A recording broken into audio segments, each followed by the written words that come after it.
Good morning, everybody. It's the boss lady here coming to you from my vehicle. It's a little cool out today.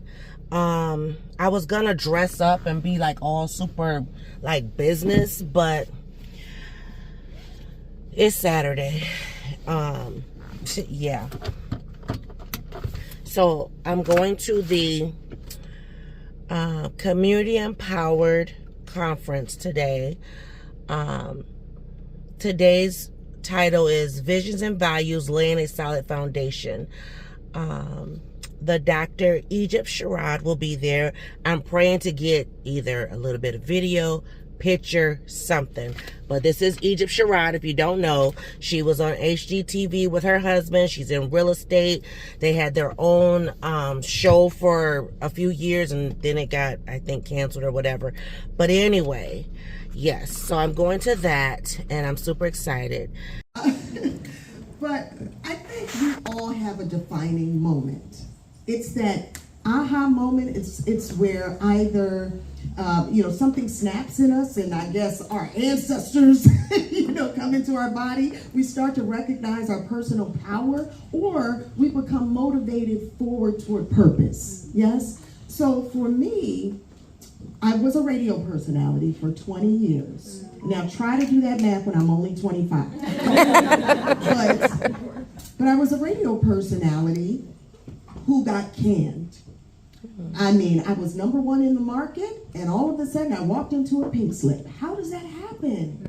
It happens, and I think it's by design, because it helped me recognize that it was bigger than me. It was bigger than radio. That I had the ability to connect with people in a different way than spreading gossip, and all of the silly stories that really don't help move our culture, move us forward as a community.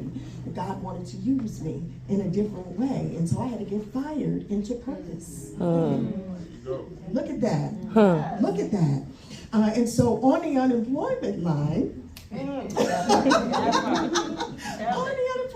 by the way, there was a billboard of me in eyeshot as I was standing on the unemployment line in New York City, close to Times Square. And I remember having tears in my eyes, and I said, why? What next? What? And then all of a sudden I started having these memories of all of the times I had defied, that I had gone against the grain, all of the times that I thought things were over and I was reinvented, all of the times that, someone bet against me and I bet on self, all of the times that I had to walk on faith and not by sight, all of those times, and I'm grateful for that moment of standing there on the corner in tears, because it helped me repurpose myself. And then I said, okay, I remember now who I am. I get it. I remember how when I used to lay in the bed in my grandparents' house, it's where I lived in Philadelphia when I was in college. The room was the size of a closet, but my dreams in it were huge. I mean, how many of you used to cut out pictures from Black Bee and Right On magazine? Do you remember Jet magazine? No, we're not going to talk about the girls in it. I'm not talking about those pages. But, so I used to tape them and paste them around the room, even on the ceiling. Funny enough, since we're in Minneapolis, Prince was on my ceiling. He was my lover in my head. But anyway, what I was doing back then was what? Dreaming. Manifesting. Vision boarding. Yes. Manifesting. Yes. I was doing that even back then, calling into my life all of the things that were already in my sphere. And so I began to remember on that corner who I was. So by the time I got to the front of the unemployment line to collect my $405 a week check, I said, thank you very much. I knew where I was going, to real estate school.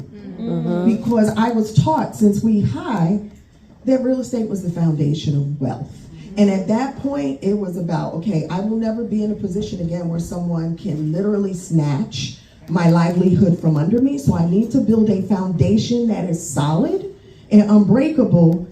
And sometimes we have to do those things before we can pursue our dreams. How many of you have had to work jobs in order to build a business?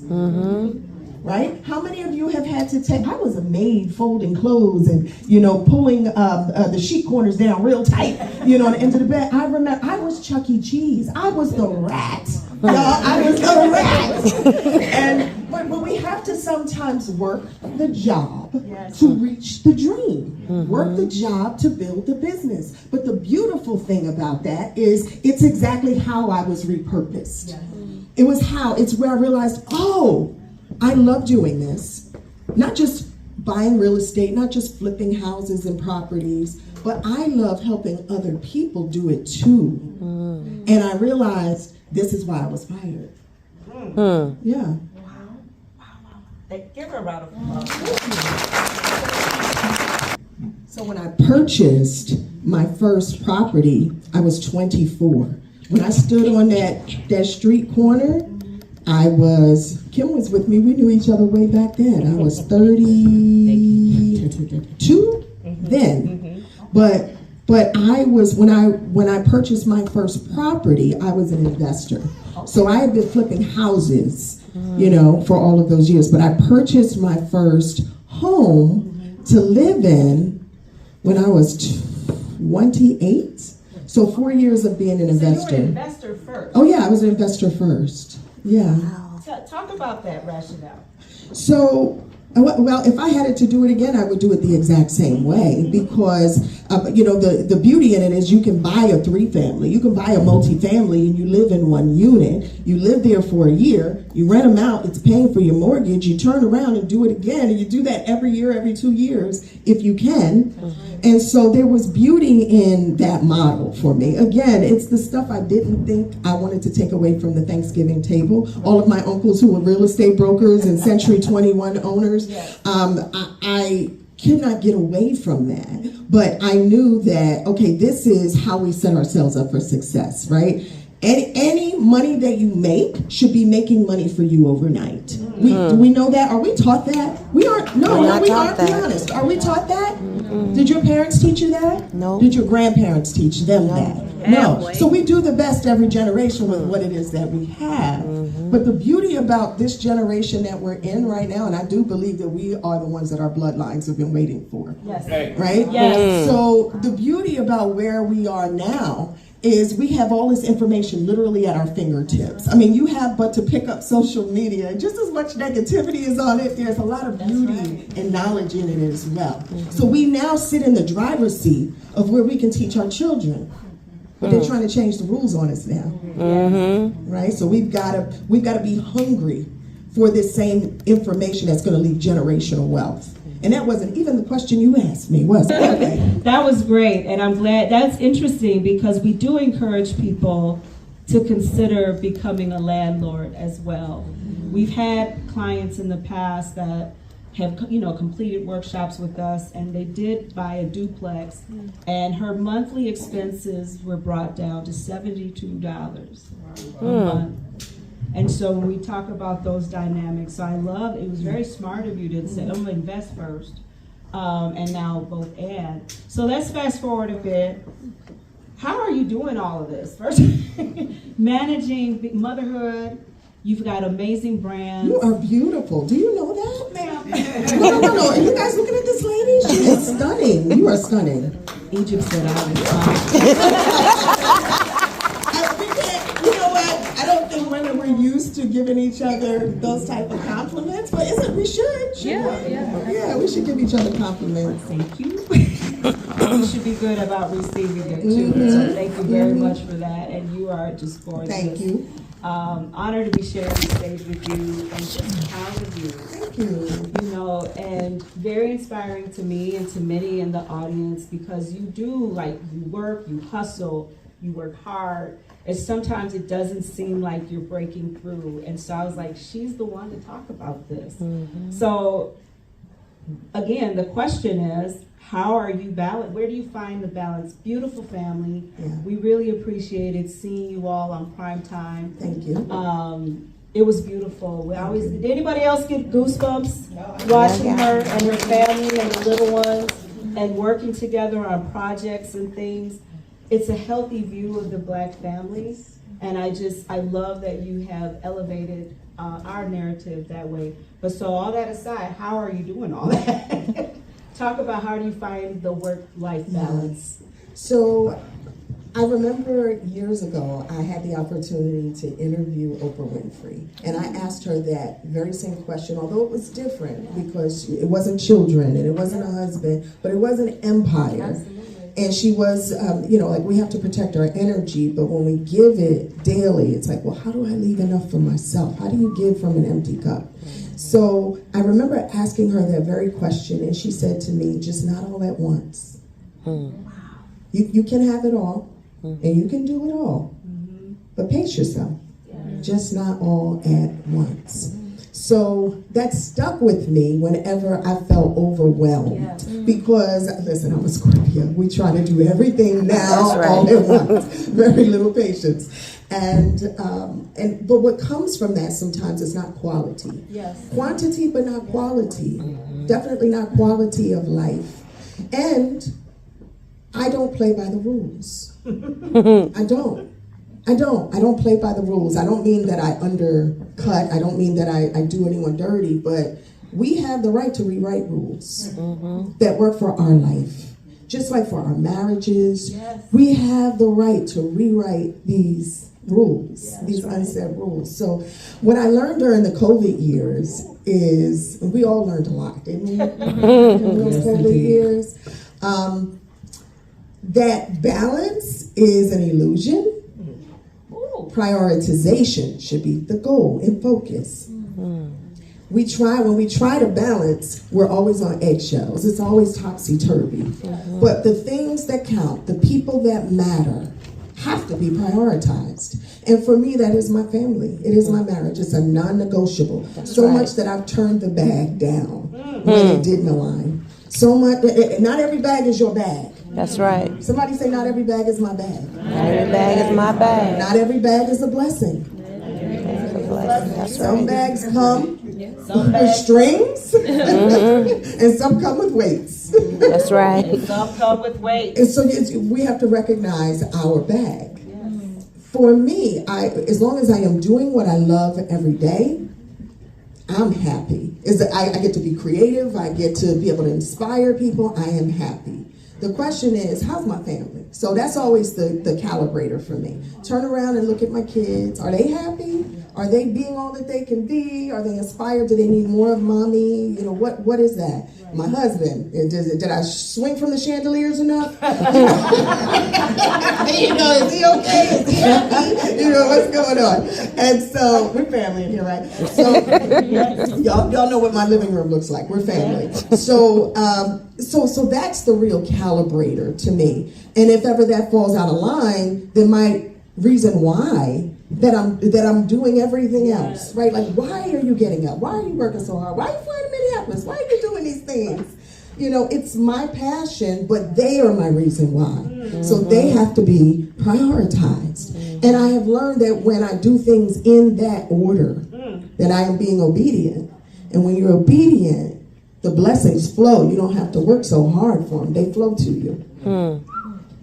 And two things. Rejection is protection. Let it marinate. Which is why even though our television show was canceled, when people ask me, how are you doing? I say, I have graduated. I know that's right.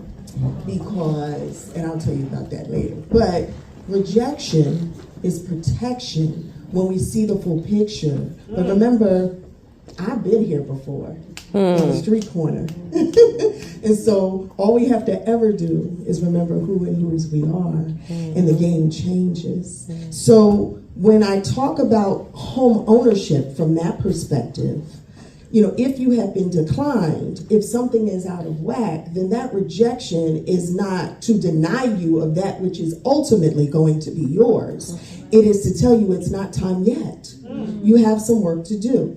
So we're rejecting you to protect you from disappointment later. We're rejecting you to protect you from something you can't afford. We're rejecting you to protect you from something that literally is going to turn you inside out and destroy your peace. So now, accept the rejection, and here's the reason why you were rejected. Let's work on those reasons why to build that solid foundation so that when it is your time, it cannot be taken away. Does that make sense? Yes. Okay. So when we relate that not just to homeowner, not just to life, home ownership, everything, then I think we can live in that peace. Home ownership should be a right, not a privilege. That's where I stand on that.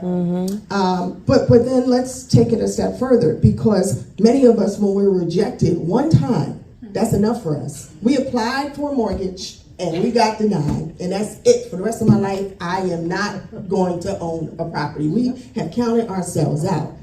I'm faith-based. I carry God wherever I look. Why count yourself out when God counted you in? That's right.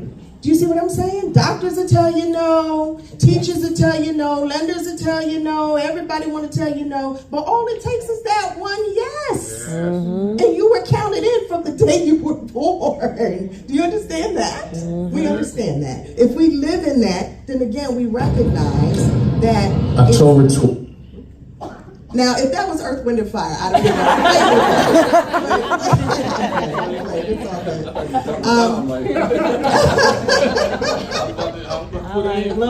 He's ready. No, he's got to look. His hands. He's like, I just want to drop that beat. What's it on the beat?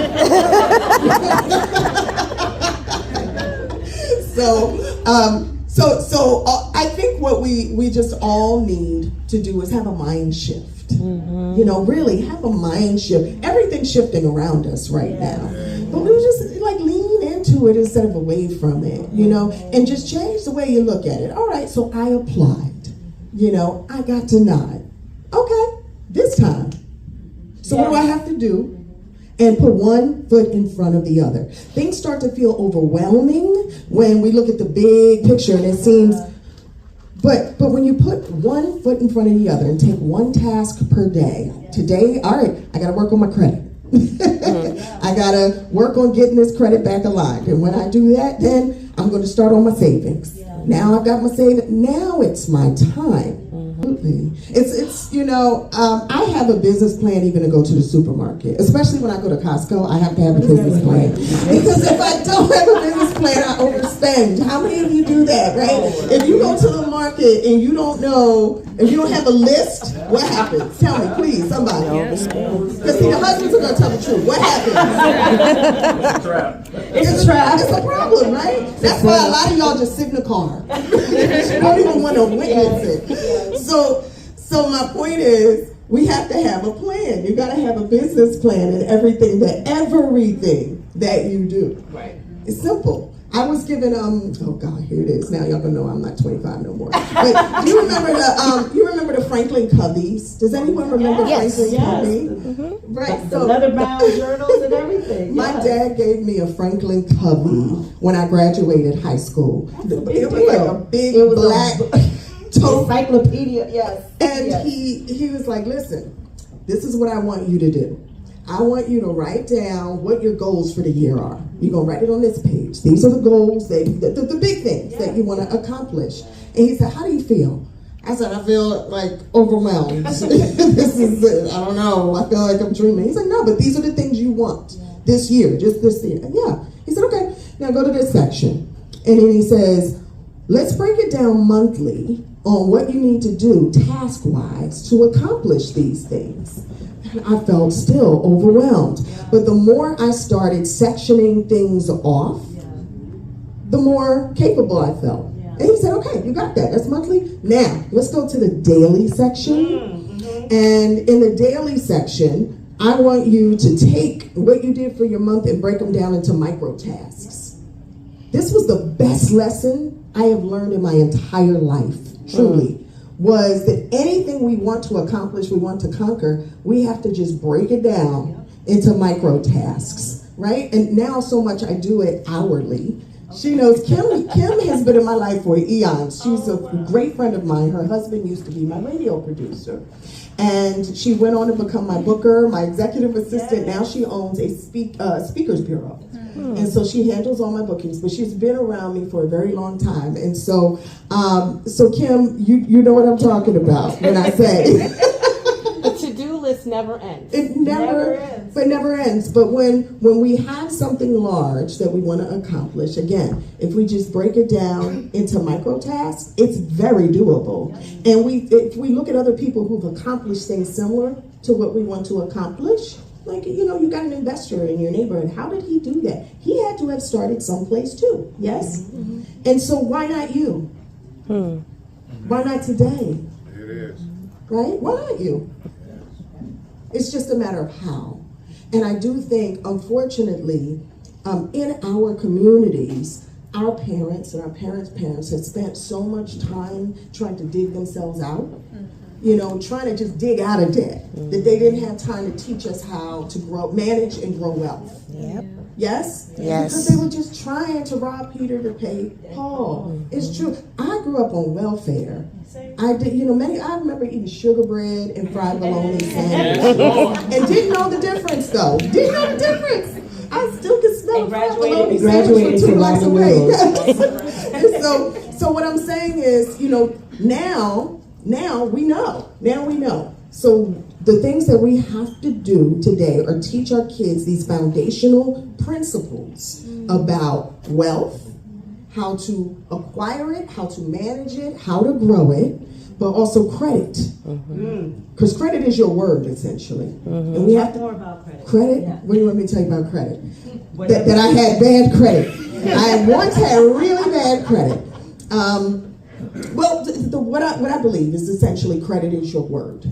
Credit is it's who you are when you step outside of the room to these financial institutions. You know, it's, you know, you seem like a very nice person. Look at your credit. Your credit says you are low down fee. And so what's that? But again, when we're not teaching our kids up front, because again, we're just learning. Many of us, we just learned how to manage it. Every generation does a little bit better.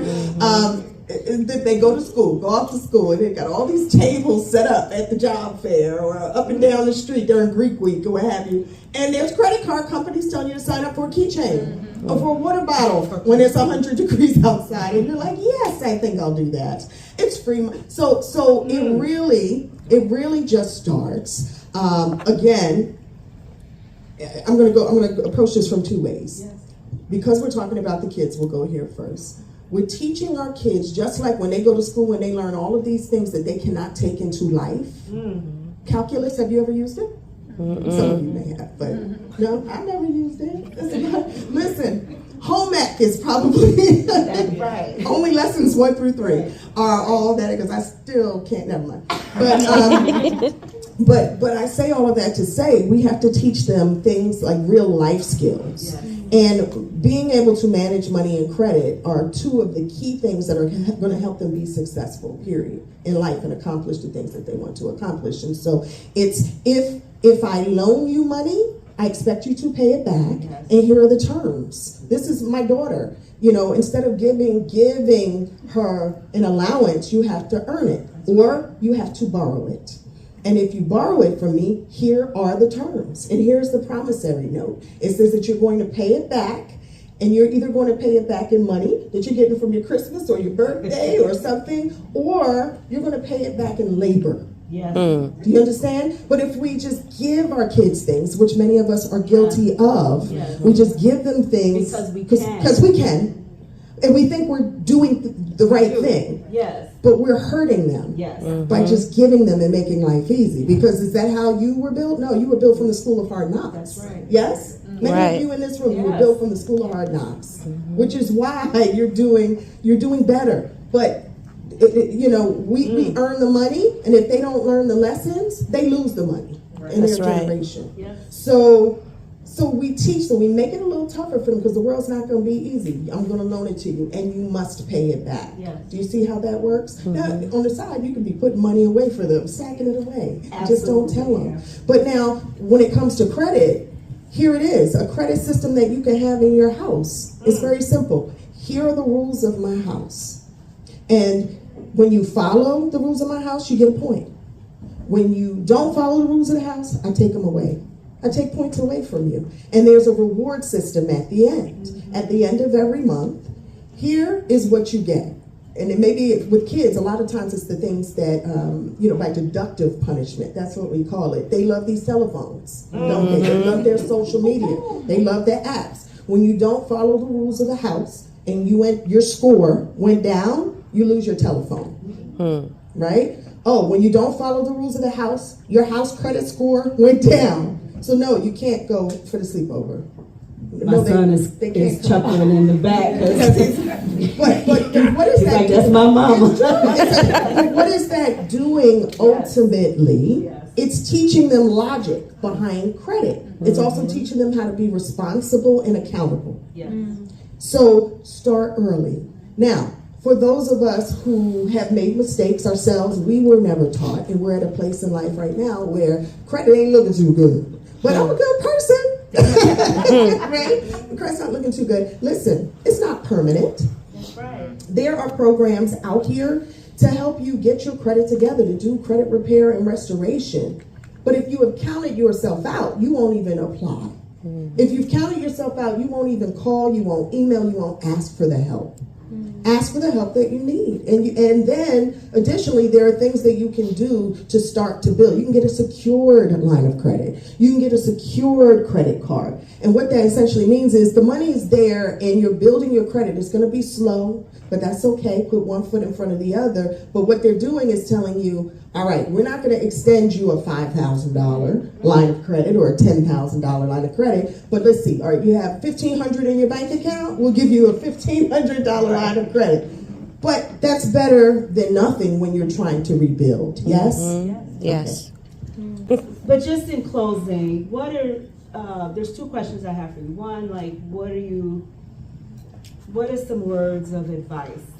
All of it has been great, but like, to really help people not give up hope and to keep trying. Like, what are those things? Do you have mantras, words, phrases that spur you on when you're in it and you just feel despair? You probably haven't felt that in a long time, but what are those things or habits that you do to pull yourself This is out? probably the most challenging question that you're asking me, because I think we look at others who appear to be doing great or doing well or to have it all together, and we just assume that they don't have challenges or that they're not in it as well. I'm always in it. I'm always trying to figure it out. I'm always trying to prioritize. Yes. I'm always trying to think 10 steps ahead, yes. Right? Yes. So I'm going to, just for instance, yes. Right now, yes.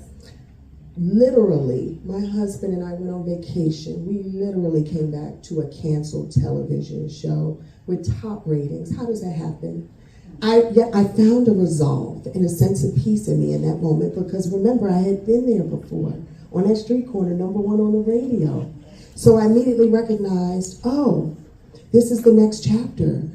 This is God about to use me for a different purpose, right? Babe, get excited. Don't get upset. Get excited. Let's want to be in rooms where we're valued. Yes. Let's want to be with people who want to be with us. Let's do that.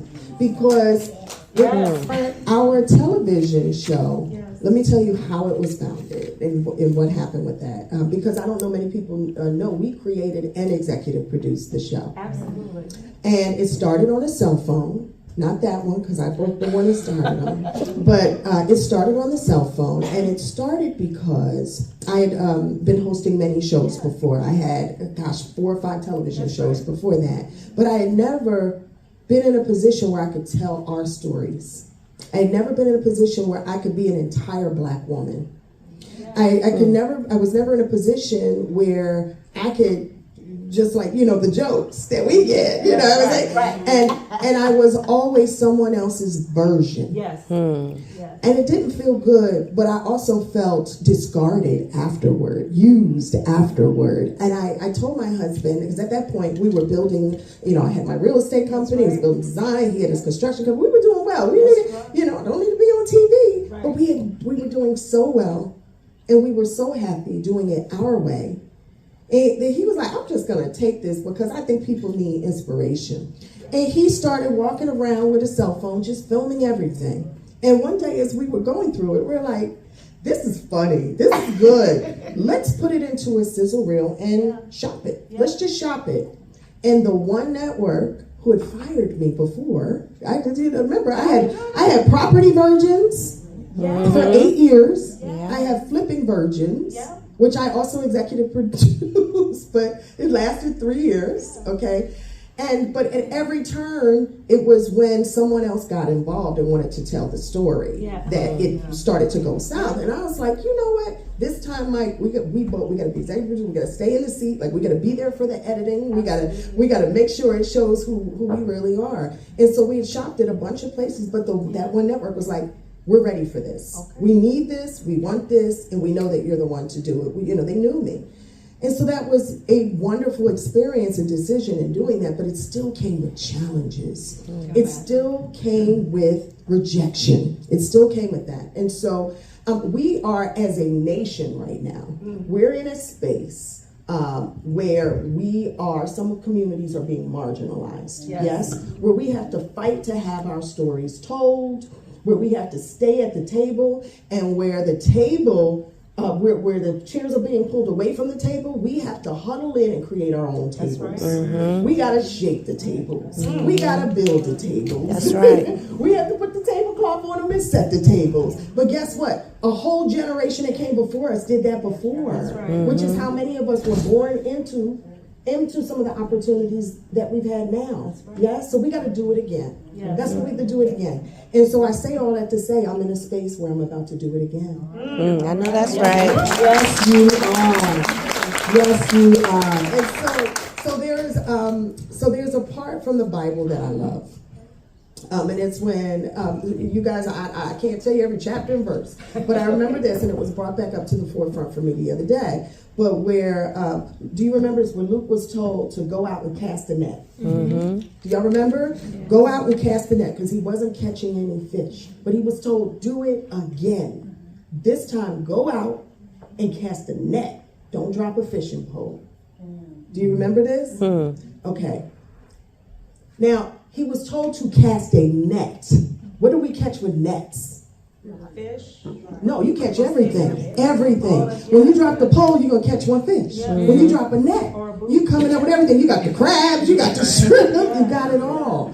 And so what I'm going to tell you all, for those of you who have applied for a home, for those of you who have tried investing in the past and it didn't work out, maybe, you had a bad experience, maybe you had a bad tenant, maybe contractors tried to take you for a ride, whatever. I'm going to tell you to go out again and to cast a net, because it's all about to come at once for you. Everything is in your sphere. Everything of abundance that has been called for your life is already yours. But you're going to have to get up one more time. Yes. You're going to have to put them clothes on one more time. You're going to have to spread that net wide. Yes. And you got to walk on faith. That's right. And pull that net in. The time is now. Thank you so much. That is powerful and deeply moving. Are you all paying attention? You taking notes? No matter where you are in your journey, all of these messages are deeply profound and can apply no matter where you are in life. I always like the example my husband and I talked about. It wasn't necessarily Colonel Sanders, but whoever came up with the 11 herbs and spices, shopped them around 1,000+ times. 1,000+ times. Sometimes we go with the 3 strikes you're out, and then we just leave it at that. But so what you're saying is so powerful, like get up and try again. And I always like the Michael Jackson song, too high to get over, too low to get under, stuck in the middle. The point is, if you can't get it straight through, go around. That's right. Go over, go under, ask somebody else, because maybe they don't have the answer. Because that's the other thing. We sometimes think that there's only one source, or that there's only one pathway. But sometimes, and it may not look like what you think it should look like. And so everything you're saying, and I swear we did not compare notes, because before you came on, we talked about mindset and how the mindset shift that's required for the next level of where you try. I did not hear her say that. We did not talk. We did not, no, like literally some of the, right? Were y'all listening? No. And so this is the time, you know, this time, this moment right now, and how you talk to yourself. They call it self-talk. How you talk to yourself about what's real. Be kind. Be kind. Gentle with yourself. Gracious, right? Silence the noise. Woo. Yeah, the monkey mind. Mike and I just came back from Oaxaca, Mexico. It's in the mountains of Mexico. I don't know, we just dropped a pin and went. But it was beautiful. It was beautiful. We went into a restaurant, and on the menu there were grasshoppers. And so we told jokes across the table and everything. So the waiter comes and he says, are you going to try the grass? Well, he said something. What, you going to try to fry grasshoppers? And I was like, no. And my husband said no. But everyone at every other table had these grasshoppers. And Mike and I said, well, and the waiter says this, today is the day. Today is the day. And we looked at each other and said, you know what, let's try something different. Today is the day. And how they taste, like chicken? Mike loved that. It didn't taste bad. These grasshoppers taste bad. I mean, it's the first and last time. No one else outside of this room gets to know that I ate grasshoppers. But he loved them. And he was like, you know what, I'm going to start trying more things. I'm going to start being a little bit different. I'm going to stretch myself. And I love that. So today is the day. Ladies and gentlemen, Dr. Egypt. Hey y'all, I hope y'all enjoyed some of those nuggets that I was able to share from Dr. Sherrod. And so it was really good. It was a really great event. So the lady that you saw that was interviewing Dr. Sherrod, that is my doctor's wife. So for those who've been with the channel from, let me see, 21, 22, was it 23? No. 23 is when I bought Diamond, right? So 22, back in 2022, and I was doing some extra side business stuff, contract work, I was working with her. So yeah, and it was a situation, y'all know. If you don't know, you might want to roll it back to the 2022 videos. But anyway, we're good now. We're good now. So but also the lady who was interviewing Dr. Sherrod is one of Miss Peanut's scholarship people. So yeah. Gave her a nice scholarship too. I'm not sure. So anyway, it was great. It was great. I kind of feel underdressed, like everybody was kind of dressed up or whatever. But I was like, But like the girl I was talking to, she was dressed cute. You know, she wasn't dressed up. She had on like some camo pants, a little tank, a little jacket, right? So I mean, everybody was kind of dressed how they was. But anyway, but I got pictures with Dr. Sherrod, and I was the first. Outside of the people who worked there, but I was the first. I was in line. Yes, ma'am. Got my pictures, okay?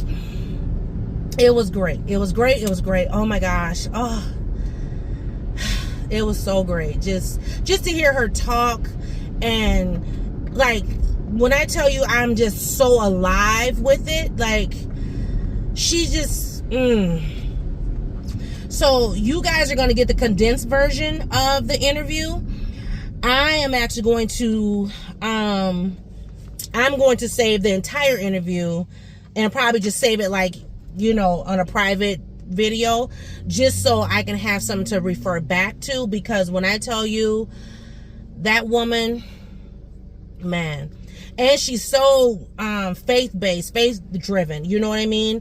That's what I loved as well. So yeah, it was a beautiful, beautiful situation. It's got me on fire, put me in contact with some people. Cause see, here's the thing, and I'm just gonna say this, I'm gonna make it plain. There's one thing about, I don't know about your communities, okay, and where you live and where you stay and all the things, but in my community, here in Minnesota, there are only a select few people who are willing to share things, share good nuggets, and share how, okay, case in point, YouTube, for example. There are people on YouTube who do very well. Their numbers are great. They got 50, 60,000, 100,000, 200,000, 400,000 subscribers. And then you have some who barely got 100 subscribers, and they're working hard to get to that 1,000, number or whatever. You have YouTubers who have managers and they get sponsorships and things like that. And then you have some who don't. The ones who do, they don't share how it came about, or they don't, give you a helping hand, because it's like a dog-eat-dog world. Same goes on here within my community. A lot of my community don't know nothing, because the ones who do know,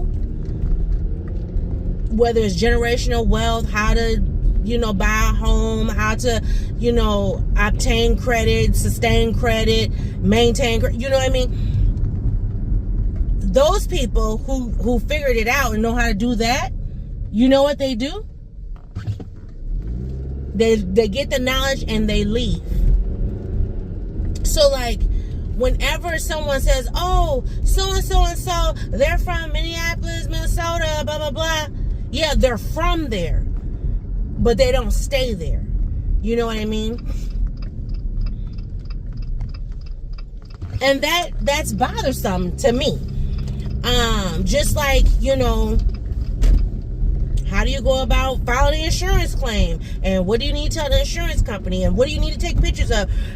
What do you need to maintain with that? Don't nobody teach that. Now, some can say, oh, that should come from your parents. Yes, but if they weren't taught that, there are still people who know this information, but they get it and run with it. So let's roll it back for a minute. Back in 2008, when the bubble burst, I don't know about your states and your cities, but in my city, when the bubble burst, there were homes on top of homes on top of homes. People were losing their homes by the handfuls. Like, I mean, it was something else. Well, when they lost their homes, all these homes became available. Well, somebody in the other communities was like, yeah, this house is only this much, and this house is only... And so, I mean, we had houses for like 40, 50, 60,000, and they weren't giving black people the credit. White folks was coming in, and that's where the gentrification came from. So neighborhoods that I used to drive down that would be all black, they're no longer that. And then the people who had those homes displaced, and now they're somewhere else, and just craziness. There was programs that were going to corporations telling white people about the homes in my neighborhood, and they were coming in and buying them up. How do I know this? Well, I happened to be at a community function that was more white-based, and they talked about it. This one man, his wife is a stay-at-home wife. He worked for U.S. Bank? No. He didn't work for U.S. Bank. He worked for somewhere else, but U.S. Bank themselves came into his company and told them about the houses and the programs, and the people was getting them houses like this. And we were trying to figure out, how are these people getting houses, sucking them up like it ain't nothing? The white people tell white people all day, but black folks, when they find out something good and wholesome and awesome for their next you know, cousin, auntie, uncle, friend. Oh no, They don't tell them. And when they do get knowledge of figuring out how to do certain things, as opposed to them building up the community, the first thing they do is run to the suburbs. Now, don't get me wrong, because y'all hear me say all the time, I would love to live in the country. And I'm so truthful about that. Why? Because I've lived in the city my whole entire life. And some things, and it's not a matter of, oh, well, I think I'm better, so let me move to the country. No, it's for peace of mind and mental space. I need some relaxation. I want to just look at trees. Well, no, maybe not trees, because you know trees don't traumatize me. But I want to look at land, okay? I don't want to deal with all the rigmarole that goes on. Like the other night, you know. I don't want to do all that.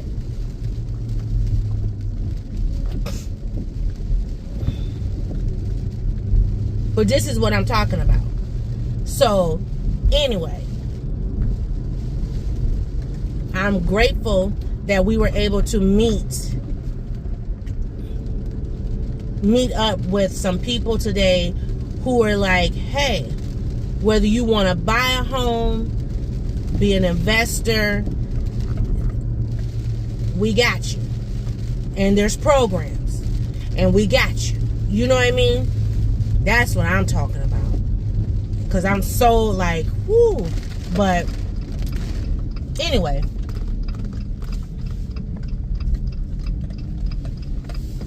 And I would love to.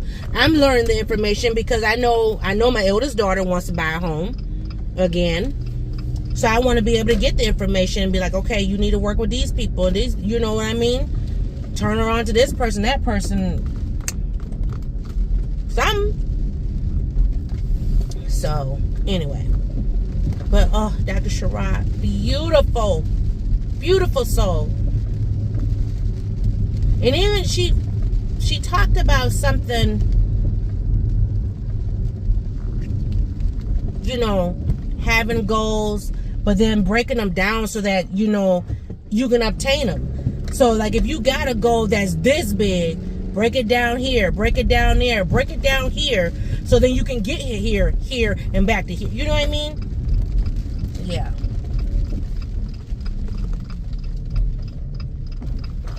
And then they also talked about mindset and, you know, like the excessive spending and stuff like that. And y'all know me, I always go do a no spend month and all the things, because what's the purpose? You know,